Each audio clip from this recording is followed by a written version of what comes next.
ang GMA Regional TV, One Mindanao. Aniya na ang mga dagkong balita karong adlaw sa One Mindanao. Kapin 23,000 ka mga deboto mitambong sa Traslasyon 2026 sa Poong Jesus Nazareno sa Cagayan de Oro City. Samtang mga deboto sa Poong Jesus Nazareno mitambong sa Traslasyon ug misa sa nagkadayang simbahan sa Davao City. 15 anyos nga high school student napalgam patay sa Valencia City, Bukidnon. Biktima, giputlan og ulo. Tulo samdan human nasunog ang duha ka bangka nga dunay kargang petrolyo sa Zamboanga City. Og pagpangawat sa usa ka lalaki sa pangsabong nga manok sa pool sa CCTV sa Zamboanga City. Suspect nga silingan lang sa tag-iya, gipangita. TV ang GMA Regional TV, One Mindanao. Mayong hapon, Mindanao. Ako si Sara Hilomen Velasco.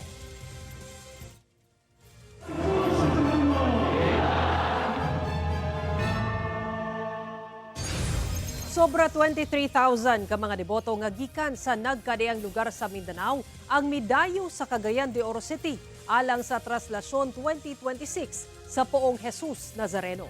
Ani ang report ni Cyril Chavez. Pasado alas 4 sa kadlawon, nagsugod ang misa sa St. Agustin Metropolitan Cathedral nga gipangunahan ni Reverend Monsignor Nathaniel Lerio. Sentro sa mensahe sa misa nga ikinabuhi ang mga tudlo ni Kristo ug mahimong buhing saksi sa kaayo ug mensahe sa kaluwasan.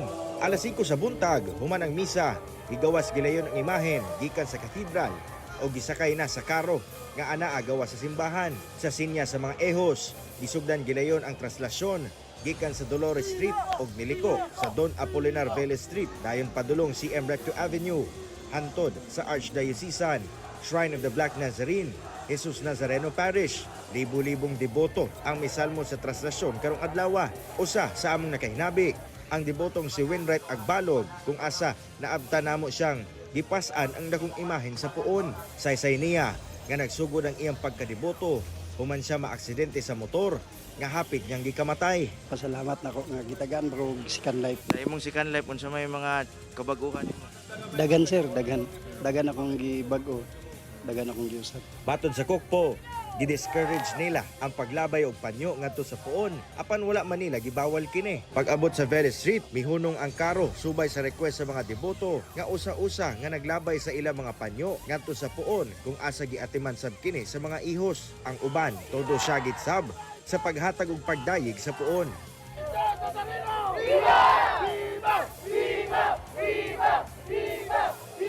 Pasado na 7 sa buntag, hingpit nang nakaabot ang karo sa CM Recto Avenue ug misamot kabaga ang ihap sa mga deboto. Plastar gihapon ang perimeter security measures nga giplastar sa Kokpo ug uban pang law enforcement agencies hantod nga nakaabot ang imahen sa Archdiocesan Shrine of the Black Nazarene, Jesus Nazareno Parish alas 8 sa buntag. Matod sa Kokpo, miabot ngadto sa sobra 23,000 ka mga deboto ang ilang natala nga mitambong sa traslasyon karong tuiga. Makonsidera sab sa PNP nga malampuson ang traslasyon karon human nga walay natalang untoward incident lakip mga medical nga insidente nga kinahanglan tagaan ug pagtagad. Ana sa kapin 1,800 ka mga law enforcers ang nagbantay sa traslasyon sa Cagayan de Oro City karong adlaw.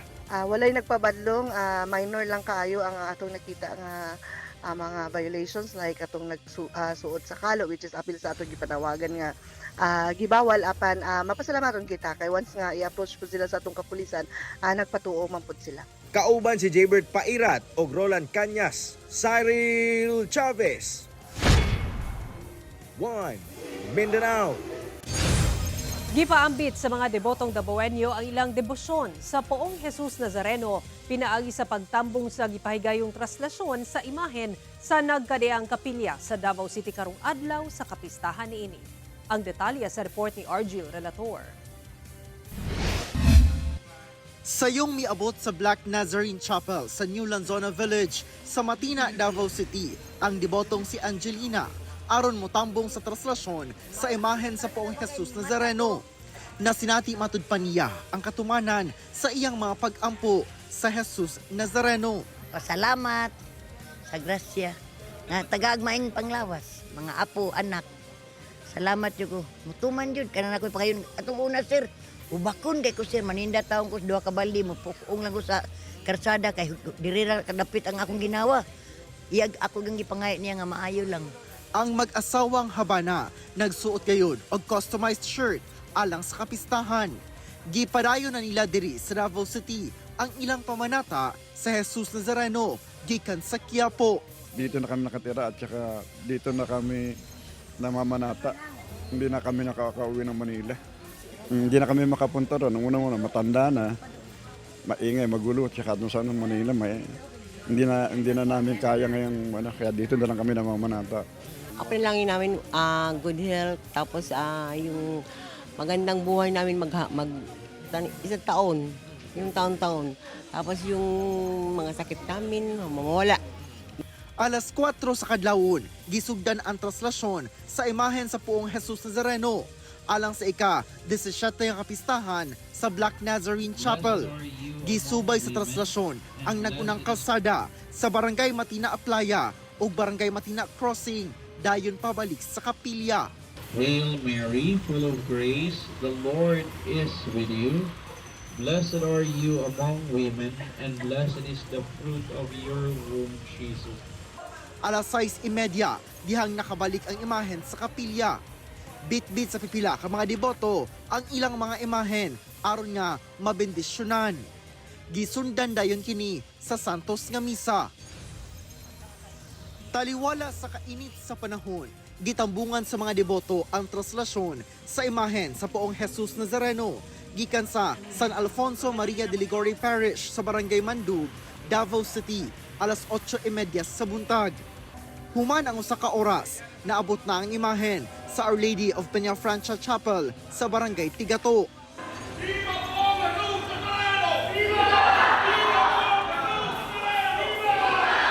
Ang replika nga anaa sa Our Lady of Peñafrancia Chapel, ang ikanapulo nga official replika sa Poong Jesus Nazareno gikan sa Quiapo. Gipangunahan ni Davao Archbishop Most Reverend Romulo Valles ang unang misa. Kini nga devotion is really an old, ancient devotion sa Pilipinas. Usa, kini nga devotion, kung atong dalon sa may paagi, really mahal kayo, makapatanog na to sa atong pagtuo. Kay testimony siya sa old centuries of faith nga mitubo hangtod karon. Dunay ulahing misa pagka alas 6 sa gabi sa Our Lady of Peñafrancia Chapel ug alas 7 sa gabi sa Black Nazarene Chapel. Kauban si Melchor Awing sa kamera. Ako si Orgil Relator. 1 Mindanao. Pagpangawat og manok pang sabong sa usa ka balay sa Zamboanga City nakuhaan sa CCTV. Lalaking sospek nga makadaghang higayon na matud pang nagapangawat og manok sa maong balay padayong gipangita sa PNP. Ang detalye sa report ni Efren Mamak.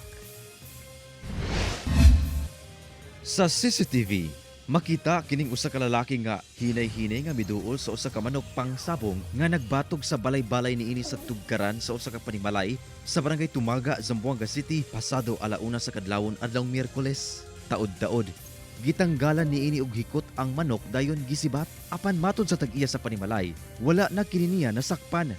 Nakamata lang daw siya gumikan sa usig sa iro. Apan gawas sa manok, gitangag sabdi ay sa sospek ang bagong palit niya nga sapatos. Ana ako no kini sa likod nga bahin sa iyang balay nga walay CCTV.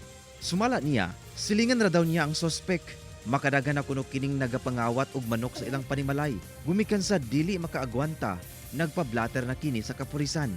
Second ladron is manaday at atraso. Actually, manaday at namang yaruba manok. Ayer lang at kami pwede ka ba dali at tourist action ba? Kasi the last, yaruba ako namon, hindi lang sir 1 or 2. Nasinan sir, tapasa sa elema 1 month or 2 months, talya tamen sir, tabira. Lang syempre, pero, yung blatter ya kami kunese, el nombre de si ka-teacher, may pakampi sabi. Apan diyang giadtuan ako no kini ang balay sa mong sospek kauban ang PNP personnel sa Police Station 7, wala kini. Padayon nila kini karong gipangita. Kauban si Gary Balantayog, Bong Vicencio, Efren Mamak. 1 Mindanao. Tabi lang mga kapuso, sensitibo ang musunod nga balita. Usa ka 15 anyos nga babaeng high school student kinsa duha ka adlaw na nga namising ang napalgang patay sa katubuhan sa Valencia City, Bukidnon. Ang biktima giputlan og ulo. Kapulisan blanco pa sa motibo sa krimen. Ani ang report ni James Paulo Yap. Patay na dihang napalgan ang 15 anyos nga babaeng high school student sa katubuhang bahin sa Purok Sinait, Barangay Dagat, Davao sa Valencia City, Bukidnon, pasado 1:00 sa hapon adlong Huwebes. Sumala sa kapulisan nga January 6, 2026 dihang na-report nga missing ang maong dalagita dihang wala na makauli gikan sa eskwelahan. Adunay usa ka patayng lawas sa usa ka minor de edad na ang iyahang ulo is na separate no sa iyahang lawas. Sa karon, ginasuta pa sa kapulisan ang motibo sa krimen ug kung gi-rape ba ang biktima una kini gipatay. Wala pa sa person of interest tungod wala say witness sa maong kaso. Dugang sa PNP nga ang lugar kung nasa nakita ang patayng lawas sa minor de edad nga biktima mausab ang dalan nga ginaagian ini pauli sa ilang balay. Doon na pa yung mga ocular inspection nga ilahang ginahimo pagpang-interview ilabi na sa katong panahon nga last kini nakita. Usually gauli kini around 4:30 PM sa ilang balay, which is also mga kilometers away from the school nga kung asa kini siya gatungha. Nanawagan karon ng PNP sa mga adunay kasayuran sa krimen nga makig-alayon sa Valencia City PNP alang sa paghatag og kasulbaran sa maong krimen. Wala pa'y pahayag ang kabanay sa biktima. Kauban si Makoy Sempron, James Paulo Yap, 1 Mindanao. TV ang GMA Regional TV. 1 Mindanao. Dugang 39 pesos sa inadlaw nga suhulan sa Northern Mindanao ang nakatakdang ipatuman sa Dole Region 10 sugod karong bulan sa Enero. Ang detalye sa report ni James Paulo Yap. Subay sa Wage Board Order No. 24 sa Regional Tripartite Wages and Productivity Board Region 10, gitakda ang bagong minimum daily wage sa pribadong sektor sa Northern Mindanao sugod January 16, 2025. Gikan sa 461 pesos, mahimo na kining 486 pesos alang sa mga lugar nga nakaubo sa wage category 1 sama sa Cagayan de Oro City, Iligan City, Malaybalay City ug ang mga munisipyo sa Taguluan, Villanueva, Hasaan, Upol, Maramag, Quezon, Manolo Fortich ug Lugait. Ang mga lugar nga wala nalakip sa category wage 1 magdawat sab og suhulan nga 471 pesos gikan sa 446 pesos. Initiative ni siya sa Wage Board, nagkandang consultation, iya naka-come up sila ani nga amount of increase. Dugang pa sa Dole Region 10 nga adunay duha ka hugna ang pagpatuman sa wage increase. 25 pesos ang unang tranche nga magsugod karong January 16, 2025 ug 14 pesos nga increase alang sa second tranche nga ipatuman sugod May 1, 2026. Mo total na din og 500. Muna siya sa first category. Ang sa second category, all other kanang municipalities and cities nga dili covered sa category 1, is ang ilang rate karon is 446 plus 24, mahimo siya og 471 and sa karong January. Mapasalamaton ang trabahante nga si John Bioyo, bisan gamay lang ang increase. Iyan na lamang kining ipaiguan sa iyang panginahanglanon. Napay mga bills sa ato ang kurente, tubig, lisod siya dugang bayad. Pero mapasalamaton Japon kay at least na kaysa sa wala. Kauban si Makoy Sempron, James Paulo Yap, 1 Mindanao. Muabot sa 70 pesos matag kilo ang pagsaka sa presyo sa kamatis sa Bangkerohan Public Market sa Davao City. Sa pagpanubay sa GMA Super Radio Davao, sa karon nasa 120 pesos per kilo ang presyo sa kamatis, gikan sa 30 hangtod 50 pesos sa mga nakalabayng semana. Sigun ni Norhana, usa sa mga namaligya sa mga merkado publiko, kamatikdan ang menos nga supply sa kamatis ning kasamtangan.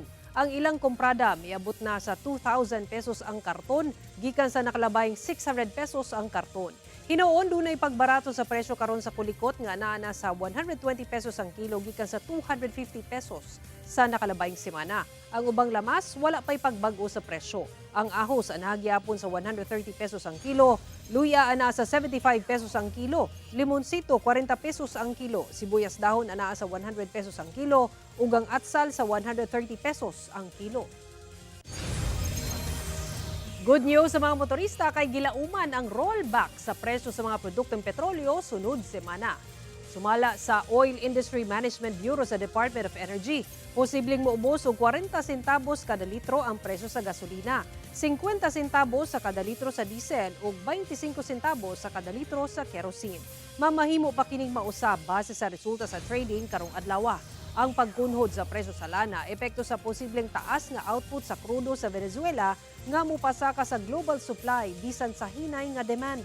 Matag adlawng Martes sa mosunod nga semana ginapatuman ang pinal nga oil price adjustment. Tulo ang samdan lakip 9 anyos nga batang lalaki human nasunog ang duha ka bangka nga gikargahan og ginalon ka baligyang gasolina ug diesel sa pantalan sa Zamboanga City. Bureau of Fire Protection nagpahimangno sa mga tag-iya ug gasoline station nga dili baligyaan ang mga customer og lana nga dili sakto ang sudlanan. Ang detalye sa report ni Efren Mamak. Dakong kalayo nga giubanan og usa ka pagbuto. Kini ang nahitabo sa duha ka mga bangka nga nasunog sa pantalan sa barangay Rio Hondo, Zamboanga City pasado alas 7 Huwebes sa gabi.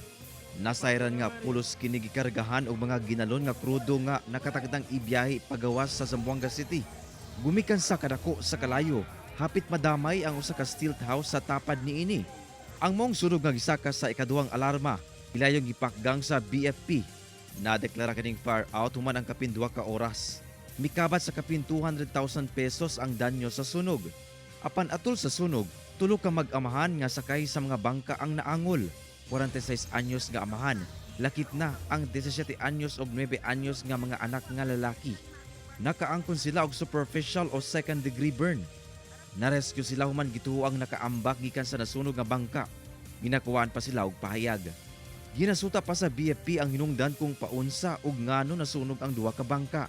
Hinuon wala matud pay oil spill sa lugar. When we left the place last night, wala naman pong mga apoy doon sa dagat. Hopefully sana naubos na nasunog lahat para hindi na po madadamage yung karagatan natin. Matud sa BFP, ginadili ang paggamit og plastic container sama sa gisudlan sa lana sa maong nasunog nga mga bangka alang sa safety handling. Prohibited po siya sa plastic. Dapat po sa metal or yung VIP, ganun po. Yun po ang naaalaw. Matod sa BFP, doon na kuno sila'y abiso kaniadto sa mga tag-iya o gasoline stations nga dili baligyaan ang mga customer og lana nga dili saktong sudlanan. The previous na may nangyari na din noon, what we did was to write to the mga gasoline station owner or advising them na hindi magbenta ng mga nababanggit natin na yung mga flammable without yung nabanggit natin na proper container. Sana po with the help of the community, they can report to us so that pwede natin check dito. Kauban si Gary Balantay, Efren Mamak, 1 Mindanao. Mga bulto sa gituhang smuggled nga sigarilyo nakalot sa otoridad human kini nadiskubrihan nga gilubong sa usa ka luna atol sa operasyon sa Parang Maguindanao del Norte. Samtang kapin 21 million pesos nga sigarilyo nga gisakay sa usa ka bangka na sakmitsab sa kadagatan sa Zamboanga City. Atong ibalik si Efren Mamak. Kini ang mga hulagway sa kadaghan sa mga sigarilyo nga nakalot sa usa ka luna sa Purok Lanzones, Barangay Gumagadong, Calawag, Parang Maguindanao del Norte nga nagsugod pa banda alas 5 sa buntag adlong Martes. Nadiskubre kini atol sa intel-driven operation sa kapulisan, lakip Bureau of Customs sa usa ka warehouse sa maong barangay. Atol sa operasyon, wala matudpay individual ang naatlan. Matagal po nilang hinanmanan tong area. Yun nga, base sa mga nakalap na information. Pero nga po tinatago umano ditong smuggled cigarette. So nagkaroon po ng operation at discovery nga nila itong isang warehouse na naglalaman ng mga smuggled na sigarilyo. Meron pong ginawang paghuhukay. Matud sa Police Regional Office Bangsamoro Autonomous Region kon PRO Bar, anapa sa 41 million pesos ang inisyal nga kantidad sa unang mga karton sa sigarilyo nga nakalot. Posible pa kining mutaas human ang ginahimong inventory. Ginaimbestigan pa kung nganong gilubong kini. Samtang sa Zamboanga City, anasa 332 ka mga karton sa smuggled nga sigarilyo ang nasakmit gikan sa usa ka bangka atol sa Seaborne Patrol sa kapulisan sa karagatan sa Banalipa Island, Barangay Kulyanan, Zamboanga City, banda 2:35 sa kadlawon adlawng Martes. Mubalor kini sa kapin 21 million pesos. Sikop dinhi ang tulo ka mga lalaking tripulante gumikan sa walay mapakitang igong mga dokumento. Magatubang kini og kasong may kalapasan sa RA 10863 kon Customs Modernization and Tariff Act. Ginakuhaan pa kini og pahayag. Padayon ang investigasyon sa PNP kalabot niini. Kauban si Gary Balantay ug Bong Vicencio, Efren Mamak. 1 Mindanao. TV ang GMA Regional TV. 1 Mindanao. Usa ka anak sa kanhi janitor sa Hall of Justice sa Tagum City sa Davao del Norte ang karon abogado na. Sumala niya dili babag ang kapit-o sa kinabuhi aron mulampos. Atong sayro ng iyang istorya sa report ni John D. Esteban.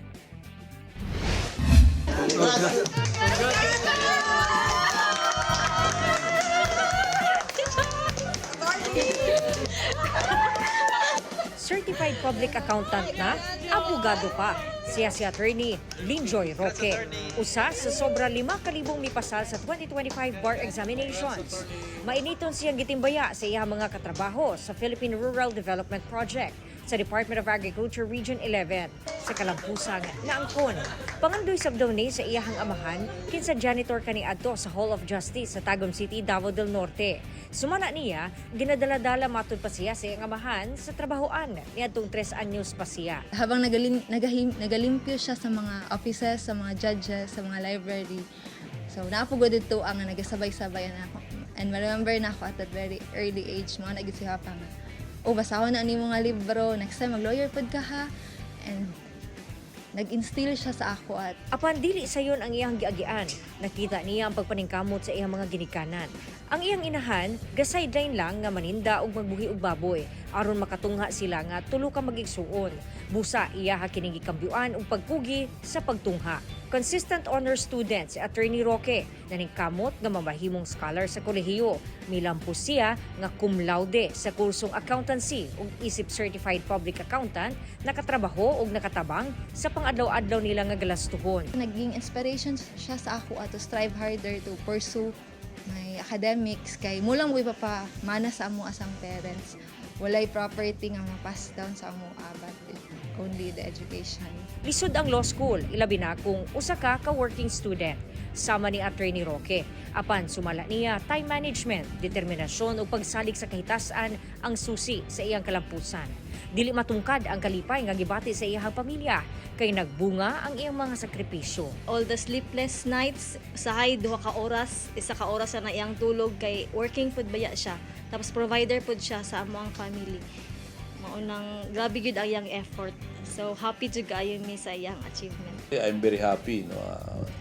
In fact, I am urging all employee of the Department of Agriculture, if you have a chance continuing education, I'm open to that. But of course, subject to our department's policy. Pwede sila matagaan na to may nga considerations. Tinguha ni Attorney Linjoy nga makaserbisyo sa Public Attorney's Office. Buot usab niya nga makatabang nga magamit ang iyang legal expertise sa mga kabus. Pag prayhan dyan ako siya, kung asa ko i-lead ni God, gusto po na ako nga mag-serve in a profession, mag-glorify sa iyan, mag-serve sa iyang people. Lahi raman good na maging voice pod ka for the last, the least, and the lost. Kauban si Bebot Kahes sa kamera. John D. Esteban, 1 Mindanao. Ug mao kato ang mga ulahing balita sa Mindanao karong adlaw. Mamahimo ninyo kining makita pag-usab pinaagi sa pagbisita sa official website sa GMA Regional TV o bisitaha ang among official YouTube channel o i-click ang subscribe button para sa pinakaulahing balita. Daghang salamat sa atong mga kapuso sa Mindanao nga nagalantaw kanamo ug sa atong mga kapuso abroad. Padayon lang sa pagtutok sa mga lokal nga balita matag adlaw tungod sa GMA Regional TV, Local News Matters. Kami ang GMA Regional TV 1 Mindanao, tibok pwersa para sa mas dakong misyon ug mas halapad nga pagserbisyo sa nasod. Happy weekend mga kapuso ug mag-amping kita kanunay.